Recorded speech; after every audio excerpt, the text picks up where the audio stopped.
موقعیت‌هایی تو زندگی هست که شما باید چیزی رو که میدونید رو پنهان کنید.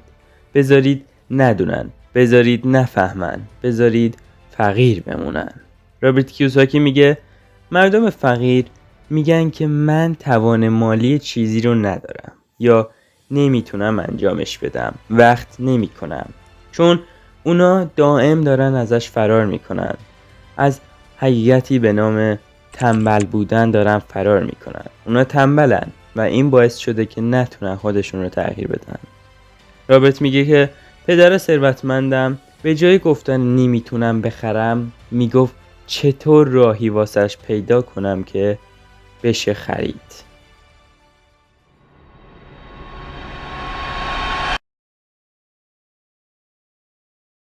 افرادی همین الان تو خونه نشستن و از لحاظ مالی مشکل دارن ولی هیچ تلاشی نمی کنن و از همه چی ناراضی و شکایت دارن که چرا اینطوری نشد و چرا اونطوری شد.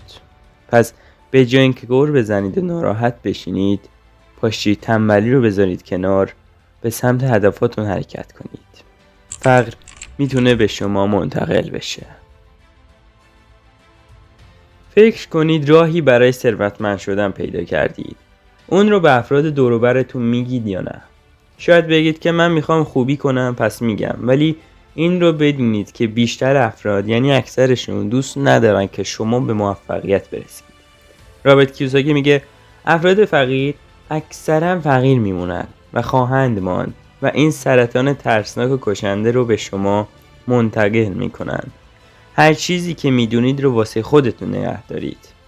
نذارید کسی بفهمه که دارید چی کار میکنید. بذارید بگن نمیدونه، بذارید بگن فقیره، بذارید اصلا هیچی از شما ندونن، ولی نذارید اصلا از کارهای شما باخبر باشن، چون دم به دقیقه بهتون یا انرژی منفی میدن یا دیگه کاری میکنن که به سمت اون هدفتون حرکت نکنید. میخواید به باشگاه برید، به کسی نگید. یا میخواید کسب و کار رو شروع کنید، باز به کسی نگید. خودتون تنها جلو برید. یک تیم یک نفره. هیچ کس دور و براتون نباشه. وقتی شما تنها شدید، اون موقع است که دارید رشد میکنید. تنها باشید تا رشد کنید، چون سر و صدای اطرافتون باعث میشه که شما اصلا به هدفتون نتونید برسید و حتی نتونید حرکت کنید، چون دائم انرژی منفی، دائم جملات منفی، همشون پی در پی سراغتون میان و میگن بهتون و این باعث میشه که شما مثلا میخواید برید به باشگاه، یکی میاد میگه تو که لاغری، چرا اصلا میخوای بری، نمیتونی حجم بگیری. یا یکی که چاقه بهش میان میگن که هیچ وقت نمیتونی لاغر بشی، تو ذاتت اینه. ولی تو اگه به حرف اینا گوش ندی میتونی بری خودت رو تغییر بدی، ولی به اینا بگی همیشه یک بهونه براش میارن که تو نتونی به اون سمت بری. وقتی افراد میبینن که ازشون جلو زدید میسوزن و هر کاری میکنن که شما رو به هدفتون نرسید. اینشتین میگه تخیل بهتر از دانشه، ولی دانش تخیل رو تقویت میکنه. دانش شما باید شما رو آگاه کنه. بدونید که چرا و چطور با بدهی هاتون باید مقابله کنید، یا بدونید که چطور باید ثروت بسازید، یا اصلا این رو هم باید بدونید که چطور افراد رو بذارید کنار. نمیگم همه افراد دور و برتون رو بذارید کنار، بعضیاشون واقعا بسیار خوب هستن.